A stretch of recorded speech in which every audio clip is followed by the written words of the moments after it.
မင်္ဂလာပါခင်ဗျာ KKT Electronic Channel နေပြီးတော့မိတ်ဆွေများအားလုံးပြန်လည်ကြိုဆိုပါရစေဒီဗီဒီယိုမှာတော့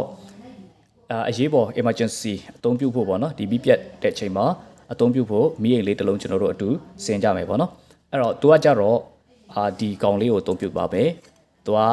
LED အလုံးပေါင်း80ပါတယ် 3.7 LED ပုတ်လေးပေါ့နော်ဒီကောင်ကိုကျွန်တော်တို့အသုံးပြုမှာဖြစ်တယ်အဲ့တော့သူ့ကိုကြတော့ကျွန်တော်ကဒီမှာဒီ18650 lithium battery ပေါ့နော်ဒါမျိုး battery 2200 mAh ရှိတယ်ဒီကောင်လေးဒါမျိုးကို9လုံးအသုံးပြုသွားမယ်ပေါ့နော်ပြီးတော့သူ့ထဲမှာပါမယ့်ဟာတွေကဘာတွေပေါင်းမလဲဆိုတော့IP 2312 3A Type C lithium charger ပေါ့နော်ဒီကောင်လေးပါမယ်နောက်ပြီးတော့အလင်းအမောင်ကိုပေါ့နော်ကျွန်တော်တို့မီးအားကိုလိုသလိုအတိုး short လုပ်လို့ရအောင်လို့ဒီ motor speed controller လေးပေါ့နော်ဒီကောင်လေးကိုကျွန်တော်တို့အသုံးပြုသွားမယ်ပေါ့နော်နောက်ပြီးတော့ switch round switch လေးပေါ့နော်ကျွန်တော်ဒီမှာ round switch သုံးထားတယ်တခြားပုံစံ switch တွေလည်းအသုံးပြုလို့ရပါတယ်ပေါ့နော်နောက်ပြီးတော့ဒါကြတော့ BMS 1S ပေါ့နော် 1S 12A BMS လေးပေါ့နော်ဒါလေးပါမယ်ပြီးတော့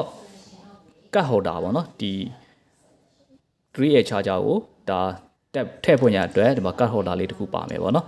အဲ့ဒါလေးပါမယ်နောက်ပြီးတော့ဗာလဲဆိုရင်ဒီက project board ပေါ့နော်ဒီကောင်ကိုကျွန်တော်ကပေါ်မှာ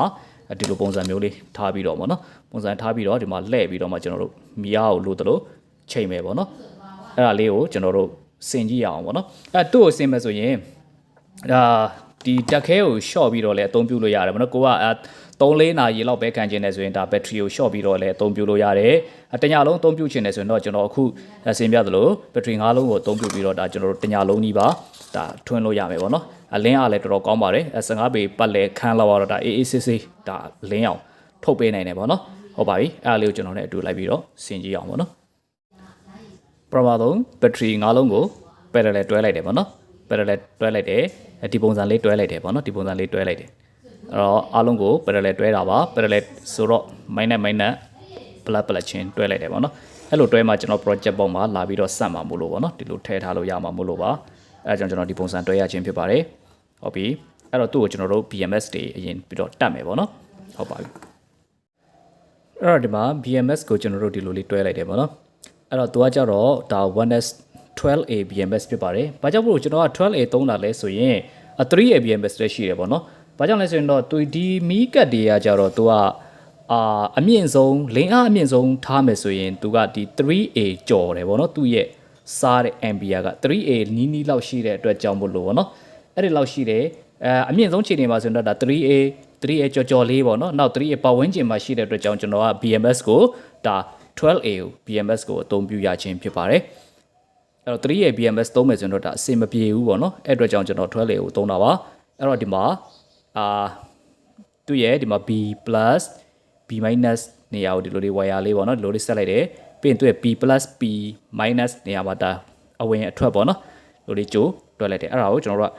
battery မှာသွားပြီးတော့စော်မယ်ပေါ့နော်ဟုတ်ပြီသူ့ကိုကျွန်တော်တို့ဒါခဲတို့မယ်အဲ့တော့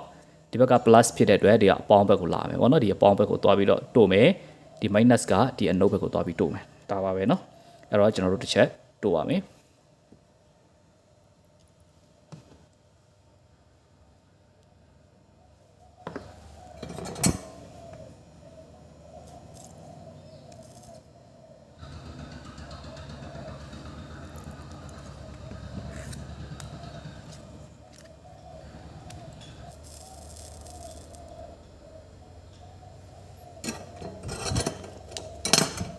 ဒါဆိုတော့ဒီ BMS နဲ့ဒါ battery ကိုချိတ်ဆက်လို့ပြီးသွားပြီပေါ့နော်ချိတ်ဆက်လို့ပြီးသွားပါပြီအဲ့တော့ဒီကနေသူ့ရဲ့ပိုအားကိုကျွန်တော်တို့တစ်ချက်တိုင်းကြည့်မယ်ပေါ့နော်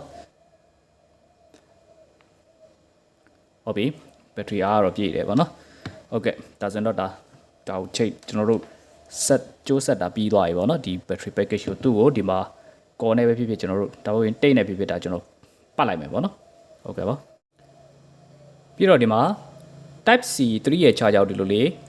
wire connection လေးလုပ်လိုက်မယ်ပေါ့နော်တော့ကြတော့ charging ဘိုင်းအတွက်ဖြစ်ပါတယ် charging ဘိုင်းအတွက်အဲ့တော့သူ့ကိုကျွန်တော်တို့က BMS ထဲကို direct ချိတ်ဆက်မယ်ပေါ့နော်အဲ့တော့ဒီမှာ BMS ရဲ့ဒီအပေါင်းအနှုတ်မှာပေါ့နော်ဒီအပေါင်းအနှုတ်မှာဒီကောင်းရဲ့ဒါ plus minus ကိုတွားပြီးတော့ဆက်မယ်ပေါ့နော် အဲ့တော့ဒီလိုခဲတို့မယ်ပေါ့ဒီမှာအဲ့တော့ကျွန်တော်ကတောက်ခဲပူးပြီးသားဖြစ်သွားလို့ပေါ့နော်ဒီနှစ်ခုကိုကျွန်တော်ပြန်ဖြုတ်ပြီးတော့ဒီနှစ်ခုကိုပူးပြီးတော့ကျွန်တော်ဒီနေရာမှာပဲပေါင်းပြီးတော့ဒါခဲတို့လိုက်မယ်ပေါ့နော်အဲ့တော့ကျွန်တော်တို့ကဒီလိုပုံစံလေးဖြစ်သွားမယ်ပေါ့နော်ဒီမှာကျတော့ type C charger နေပြီးတော့3ရဲ့ charger နေပြီးတော့ဒီ BMS တဲကိုဝင်မယ်အဲ့တော့ဒီကနေပဲဒီမှာ battery ကနေပြီးတော့ဒါပြန်ပြီးတော့ထုတ်ထားတဲ့ကျိုးနှစ်ဆရှိမယ်ပေါ့နော်ဒီမှာအပေါင်းတို့ထုတ်ထားတဲ့ကျိုးနှစ်ဆရှိမယ်ဟုတ်ပါပြီဒီကောင်ကကြတော့ကျွန်တော်တို့ကဘယ်တဲ့ကိုဝင်မလဲဆိုရင်တော့ဒါဒီ motor controller တွေကိုဝင်မယ်ပေါ့နော် motor controller ရဲ့အဝင်နေရာမှာဝင်ပြီးတော့မှသူ့ရဲ့ motor controller ရဲ့အထွက်နေရာမှာဒါမီးကျွန်တော်တို့ဆက်မယ်ပေါ့နော်โอเคပါအဲ့တော့ဒီ back line ကတော့ဒါကျွန်တော်တို့ပြီးသွားပြီအဲ့တော့ကျွန်တော်တို့ motor controller လေးကိုတစ်ချက်လောက်ကျွန်တော်တို့ကြည့်ကြည့်မယ်အဲ့တော့ဒီမှာဒီကောင်ကကြတော့ဒီမှာရှိတဲ့ခဲကိုကျွန်တော်တို့ပူးပေးရမယ်ပေါ့နော်ဒီနားလေးမှာသူက3 to 15 volt ဆိုပြီးတော့ရေးထားတာလေးရှိတယ်ဒီနှစ်ခုကိုကျွန်တော်တို့ခဲပူးပေးရမှာပဲပေါ့နော်ကိုကိုကျွန်တော်တို့ဒါခဲပူးပေးရမှာပဲခဲပူးမှပဲသူကအလုံးလုံးမယ်ပေါ့နော်ခဲမပူးထားဘူးဆိုရင်တော့ကျွန်တော်တို့ကဒါ3 volt ကနေအလုံးမလုံးဘူးပေါ့နော်ခဲမပူးထားဘူးဆိုရင်သူက5 volt လောက်ပေးမှပဲအလုံးလုံးတယ်အဲ့တော့သူ့ကိုခဲပူးလိုက်မယ်ဆိုရင်ဒါကျွန်တော်တို့3 volt ကနေစပြီးတော့သူကအလုံးလုံးပေးနိုင်တာဖြစ်သွားပြီပေါ့နော်ဟုတ်ပြီအဲ့လိုခဲပူးပေးရပါမယ်ဒီကောင်ခဲမပူးပဲနဲ့ကျွန်တော်တို့သွားချိတ်လိုက်ရင်တော့ဒါမရပါဘူးပေါ့နော်မရပါဘူးဒီကောင်ခဲပူးမှပဲဘာကြောင့်လဲဆိုတော့ဒီ battery pack ကသူ3.7 ရှိတာ哦အဲ့ခါကျတော့ဒီ3 volt လောက်ကနေစအလုံးလုံးဖွဲ့ရတဲ့ဒီdimmer ပေါ့နော်ဒီ motor controller ရဲ့နောက်ကဒါလေးကိုကျွန်တော်တို့ခဲတော့ပြီးတော့ပူးပေးရပါမယ်ခဲပူးမှဒါလင်းသူကလုံးလုံးမယ်ပေါ့နော်3 volt ကနေစပြီးတော့အသုံးပြုလို့ရမယ်ပေါ့ဗျာဆိုလိုတဲ့ဒိတ်ပဲရတော့ဟုတ်ပါပြီအဲ့လိုလေးခဲပူးမယ်ပူးပြီးပြီဆိုရင်ကျွန်တော်တို့ဒီမှာ project board ကိုဒီလိုလေးဖောက်ထားလိုက်တယ်ပေါ့နော်အဲ့မှာကျွန်တော်တို့စင်မယ်ပြီးတော့မီးကိုကြတော့ကျွန်တော်ဒီပုံစံလေးလုပ်လိုက်တယ်ပေါ့နော်ဒီလိုပုံစံလေးဒီမှာ net တွေနဲ့တွားကြက်တယ်ကြက်ပြီးတော့မှဒီကနေ minus နဲ့ plus ကိုဒီဘက်ကိုထုတ်ထားတယ်ပေါ့နော်ဒါ minus နဲ့ plus ဒါမီးကိုတွားမဲ့ဟာပေါ့နော်ဒီမီးကတ်ကိုတွားမဲ့ဟာပါဟုတ်ပြီအဲ့လိုလေးထုတ်ထားလိုက်တယ်အဲ့တော့ကျွန်တော်တို့တောက်ကိုကျွန်တော်တို့စင်မယ်ပေါ့နော်အဲ့တော့လိုအပ်တဲ့ connection လေးတွေလုပ်ပြီးသွားပြီဆိုတော့ project board တွေကိုကျွန်တော်တို့ထည့်မယ်ထည့်ဖို့ရအတွက်တော့ဒီမှာဒီကောင်ကဒီလိုလာမှာဆိုတော့ဒီကောင်ကိုရင်ကျွန်တော်တို့လိုအပ်တဲ့အားလေးကိုကျွန်တော်ထည့်မယ်ပေါ့နော်ဒီမှာကျတော့ဘာလာမလဲဆိုရင် switch close လာမယ်ဟုတ်ပြီ close တက်မယ်ပြီးရင်ဒီကောင်ပေါ့နော်ဒီကောင်ကိုလည်းကျွန်တော်တို့ဒါမလှုပ်အောင်ပေါ့နော်သူ့ကိုကျွန်တော်တို့ဒီမှာ corner ပဲဖြစ်ဖြစ်ဒါကတ်ထားပေးမယ်ပေါ့နော် corner ကတ်ထားပေးမယ်အဲ့ဒါမှသူကမလှုပ်တော့ဘူးပေါ့နော်ဟုတ်ပြီဒီကောင်ကကျတော့ဒါဒီမှာလာမယ်ပေါ့နော်ဒီမှာဒီလိုလေးလိုလေးလာမယ်ဒီနှစ်ခုကတော့နည်းနည်းလေးတော့ကတ်သွားတယ်ပေါ့နော်ဒီ project board ကနည်းနည်းသေးနေတဲ့အတွက်ပေါ့ဟုတ်ပါပြီပြဿနာတော့မရှိပါဘူးဟုတ်ပဲဒါလေးတို့ကျွန်တော်ကော်တွေနဲ့ဒါကြက်နာကတ်အောင်မယ်ပေါ့နော်ဒီလိုပုံစံလေးဖြစ်သွားမယ်ပေါ့နော်ဒီလိုပုံစံလေးဖြစ်သွားမယ်ဟုတ်ပြီဒီမှာ close လေးရှိမယ်ပေါ့နော်ဒီမှာအလင်းမောင်ချိန်လို့ရမယ့်ဟာလေးပေါ့နော်ဒီလိုလေးတက်ထားမယ်အဲ့လိုလေးတက်ပြီးပြီဆိုရင်ဒီမှာကျွန်တော်တက်ခဲကိုဒီမှာထားမယ်ပေါ့နော်အဲ့တော့ဒီကောင်ကိုဒီမှာတိတ်နဲ့ပတ်ပြီးတော့ပေါ့နော်ခါရဲဒီမှာထားလိုက်မယ်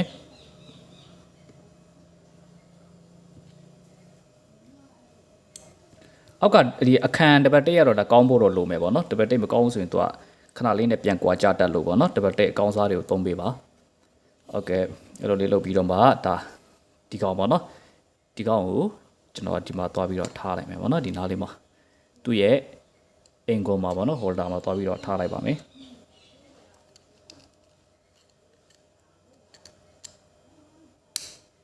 ဟုတ်ပြီအဲဆိုဒါ charging ဘိုင်းအတွက်ပေါ့နော် charging ဘိုင်းအတွက်ပြီးသွားပြီဟုတ်ပါပြီအဲ့တော့ဒီကောင်နဲ့ဒီ battery ကလာတဲ့เนาะထွက်လာမဲ့ဟာကို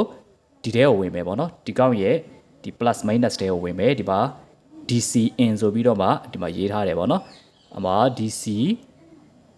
in ဆိုပြီးတော့မှအပါ plus နဲ့ minus နဲ့ဆိုပြီးတော့ရေးထားတာရှိပါတယ် DC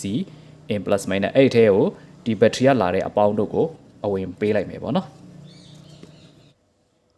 အဲ့တော့ဒီမှာတခုကျွန်တော်မေ့နေတာဗာလေးရှိလဲဆိုတော့ဒီကောင်လေးကို direct မလာဘူးပေါ့နော်ဒီအနုတ်ကိုပဲဒီ motor controller တွေကို battery ကလာတဲ့အနုတ်ကို direct join မယ် direct join ပြီးတော့အပေါင်းကိုကြတော့ဒီမှာ switch ထဲကိုအရင်ဝင်မယ်ပေါ့နော်ဒီခလုတ်လေးထဲကိုဒီအပေါင်းကိုအရင်ဝင်မယ်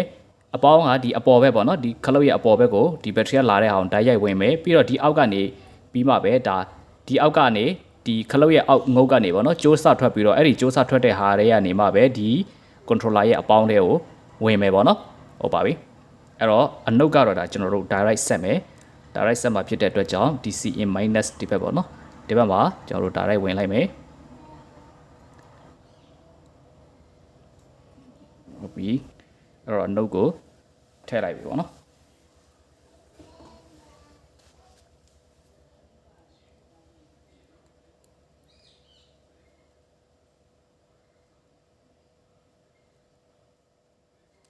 ဟုတ်ပြီအဲ့တော့ဒီမှာဘက်ထရီကလာတဲ့ minus ကဒီထဲကို direct ဝင်မယ်အပေါင်းကကြတော့ခလုတ်ကိုအရင်သွားမယ်ပေါ့နော်အဲ့တော့ခလုတ်ရဲ့အပေါ်ဘက်မှာကျွန်တော်တို့အရင်ဝင်မယ်ခလုတ်ကကြတော့သွားကြတော့ဒီအောက်ကိုနှိပ်လိုက်မှဒီမှာနော်ဒီပါတုတ်ချောင်းပုံစံလေးရှိတယ်အဲ့ဒါကိုနှိပ်လိုက်မှခလုတ်က on ဖြစ်မယ်ပေါ့နော်ဒီနှစ်ခု connect ဖြစ်မယ်အဲ့ခါကျတော့အဝင်ကကြတော့ဒီအပေါ်ဘက်ငုတ်ရဲ့အပေါ်ဘက်ကိုသွားပြီးတော့စော်ရမယ်ပေါ့နော် okay အဲ့တော့ကျွန်တော်အဲ့ဘက်ကို okay စော်မယ်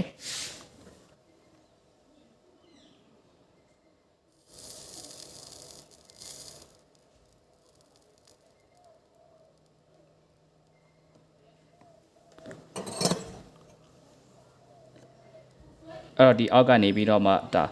ဒီခလုတ်ရဲ့ပေါ့နော်ဒီခလုတ်ရဲ့အောက်ဖက်ငုတ်ပေါ့နော်ဒီအောက်ဖက်ငုတ်ကနေကျိုးတစထွက်လာမယ်ပေါ့နော်အဲ့ဒါကိုကျွန်တော်တို့ခဲပြန်စော်မယ်နည်းသေးတော့နော်နေရာနည်းနည်းကျက်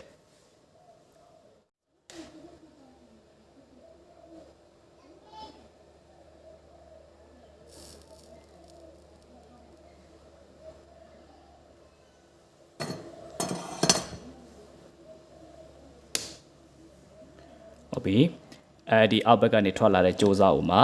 ဒါဒီ controller ရဲ့ plus ထဲကိုဝင်မယ်ပေါ့နော်ဒီ plus လေးထဲကိုဝင်မယ်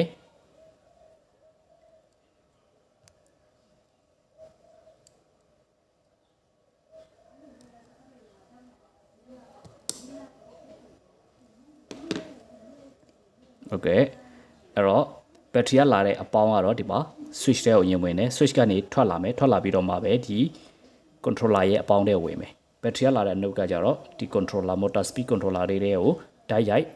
ဝင်မယ်ပေါ့နော်အဲ့လိုလေးပါအဲ့တော့ဒီကောင်ကကြတော့ဒါ battery စီကို battery ရဲ့ BMS အပေါင်း node စီကို direct သွားမယ်ပေါ့နော်ဒီ charger က charger 3ရဲ့ charger နဲ့လာတဲ့ဟာကအဲ့လိုလေးပေါ့နော်ဟုတ်ကဲ့ပါအဲ့လိုလေးပြီးရင်ဒီကအထွက်ကိုကျွန်တော်တို့ချိတ်ဆက်ရုံပဲပေါ့နော်ဒီက trap ကကြတော့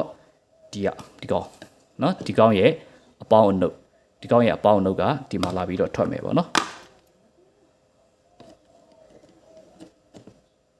အဲ့တော့ဒီမီးရဲ့အပေါင်းအနုတ်ကကြတော့ကျွန်တော်တို့ကဒီ controller ရဲ့အထွက်ပေါ့နော်ဒီမှာသူရေးထားတယ် motor လို့ရေးထားတယ်ပေါ့နော်ဒီနားလေးမှာ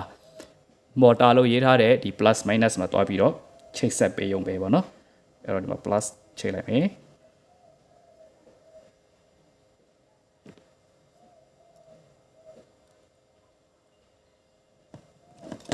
ခက်ကြက်ကြက်လေးလုပ်ပေးရမယ်ပေါ့နော်ကျိုးက6ရင်ပြုတ်တတ်တဲ့အတွက်ကြောင့်အဲ့တော့ minus နေရာမှာဒီမီးကိုသွားမယ်အနုတ်ကိုထည့်လိုက်မယ်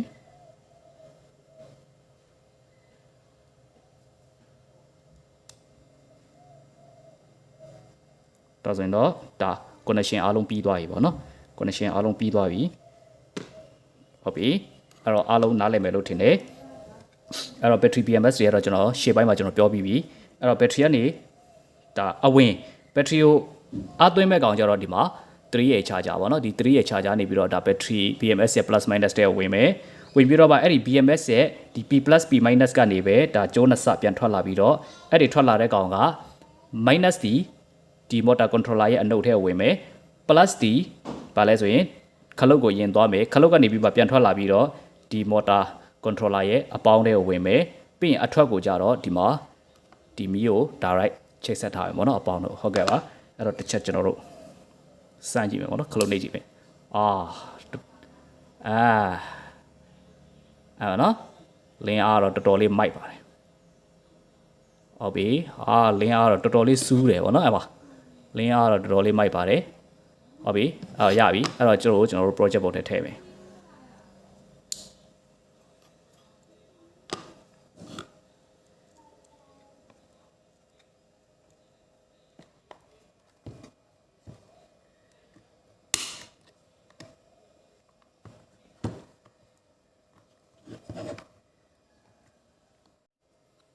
အဲ့တော့ဒီမှာနှစ်လေးကိုကြက်လက်ပြီးတာနဲ့ဒီလိုပုံစံလေးရလာမယ်ပေါ့နော်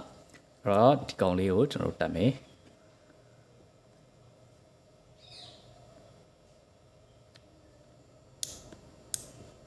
ဟုတ်ပြီအဲ့ဒါဆိုရင်ကျွန်တော်ဒီမှာလူလေးလုပ်ပြီးပြီဆိုတော့ကျွန်တော် switch လေးကိုဖွင့်လိုက်မယ်ဖွင့်ပြီးတော့နှိပ်လိုက်ပြီဆိုတော့ဒီမှာတန်းပြီးတော့ပေါ်တယ်ပေါ့နော်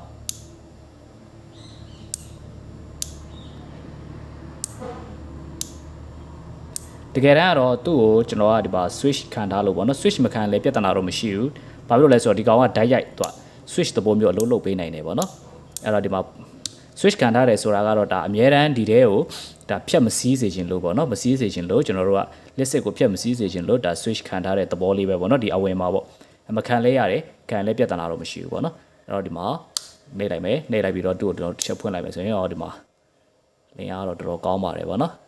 အဲ့တော့လင်းရတော့ဒါကိုကြိုက်တယ်လို့ချိန်ကြီးလို့ရမယ်ပေါ့နော်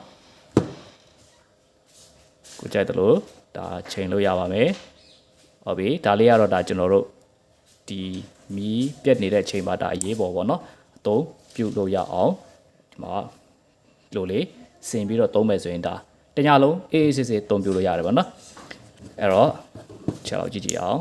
အဲ့တော့ကျွန်တော်မီးကိုပိတ်ကြည့်လိုက်မယ်ပေါ့နော်မီးကိုပိတ်ကြည့်လိုက်ပါမယ်မီးပိတ်လိုက်ရင်တော်တော်လေးကိုလင်းအားတော့နော်လင်းအားတော့အမတော်တော်လေးကိုလင်းပါတယ်ပေါ့နော်တော်တော်လေးကိုလင်းပါတယ်ဟုတ်ပြီအဲ့တော့သူ့ကိုအားသွင်းမယ်ဆိုရင်တော့ဒီမှာဒီ type C ကောင်းနေပေါ့နော် type C ကောင်းနေဒီမှာကျွန်တော်ထိုးလိုက်အောင်ပဲဒီမှာကျွန်တော်အပေါက်လေးနှစ်ပေါက်ဖောက်ထားတယ်ဒါအားသွင်းတဲ့ချိန်မှာဒါအပူတွေပေါ့နော်အထဲမှာဒါလုံနေတဲ့အတွက်ကြောင့်ပေါ့နော်အဲ့ဒီအပေါက်လေးဖောက်ထားလိုက်တယ်အဲ့ဒီနေသူကအပူတွေထွက်အောင်လို့ပေါ့နော်ဟုတ်ကဲ့ပါအဲ့တော့ကျွန်တော်တို့ဒီမှာတစ်ချက်တော့ကျွန်တော်ထိုးကြည့်လိုက်မယ်ထိုးလိုက်မယ်ဆိုတော့မီးအနီလေးလင်းနေပေါ့နော်အဲ့လိုလေဒီအပေါက်လေးကအဲ့လိုမီးလင်းမလင်းပေါ့နော်ဒီအခြားခြားဝင်မဝင်ခြားချင်းဝင်မဝင်ပေါ့အဲ့ဒါလည်းတစ်ခါလေးကြည့်လို့ရအောင်နောက်ပြီးတော့ဒါလေဝင်လေထွက်ရှိအောင်ပေါ့နော်အဲ့လိုလေးဖောက်ထားတာဖြစ်ပါတယ်အဲ့တော့ကြည့်လိုက်တဲ့ခါမှာမီးအနီလေးလင်းနေတယ်ဒါဆိုရင်တော့ဒါအားဝင်နေတယ်ပေါ့နော်တကယ်လို့ဒီမီးအနီလေးကအပြာရောင်ပြောင်းသွားပြီဟဲ့ဆိုရင်တော့ဒါအားပြည့်သွားပြီပေါ့နော်ဘက်ထရီအားပြည့်သွားတာကိုဆိုလိုတာဖြစ်ပါတယ်ဒါတော့ဒါကျွန်တော်တို့အားသွင်းတဲ့အပိုင်းပေါ့နော်ဒီမှာတခုပြောချင်တာကအားသွင်းတဲ့အခါမှာဒီ quick check ရတဲ့ mobile charger တွေနဲ့သွင်းလို့မရပါဘူးเนาะအဆင်မပြေပါဘူး quick check မဟုတ်တဲ့ဒီရိုးရိုးဒီ 2A အမြင့်ဆုံး 2A ပေါ့เนาะ ampere 2 ampere လောက်ပဲထွက်တဲ့ဒီဖုန်းအားသွင်း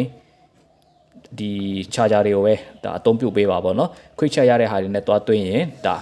ampere များပြီးတော့ဒါ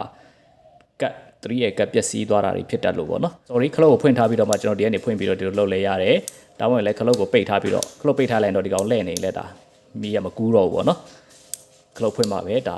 စစ်တက်ရောက်မယ်ပေါ့အဲ့လိုပုံစံလေးပေါ့เนาะအဲ့တော့ဒီနေ့ကျွန်တော်တင်ပြခဲ့တဲ့အကြောင်းအရာကိုအားလုံးနားလည်သဘောပေါက်နိုင်မယ်လို့ထင်ပါတယ်အဲ့တော့အခုချိန်ထိအောင်ကျွန်တော်အားပေးလာကြတဲ့ပရိသတ်တွေအားလုံးကိုကျေးဇူးတင်တယ်ဆက်ပြီးတော့လည်းကျွန်တော်အားပေးကြပါဦးကျွန်တော်ရဲ့ဒီ KKT Facebook page မှာလည်းတွားရောက်ပြီးတော့မှဒါ like follow share လေးတွေနဲ့ဒါကူညီပေးကြဖို့လည်းကျွန်တော်ဒီနေ့ထပ်လောင်းပြီးတော့တောင်းဆိုတယ်ပြီးတော့ဒီဟာမျိုးလေးတွေကိုmargin တွေဟိတ်ဆိုတော့ဒါကျွန်တော်စီမှာလို့ရတယ်ပေါ့နော်ဒါဆိုရင်ကျွန်တော်ကဒီမှာ2000 mAh plus ပေါ့နော်9လုံးသုံးထားတာဖြစ်တဲ့အတွက်ဒီကောက်ကိုကြာတော့ဒါကျွန်တော်တို့ကဒါတညာလုံးဒီပါဒါ AACC အသုံးပြုလို့ရမှာဖြစ်တယ်ပေါ့နော်ဟုတ်ပါပြီအားလုံးကိုကျေးဇူးတင်ပါတယ်ခင်ဗျာ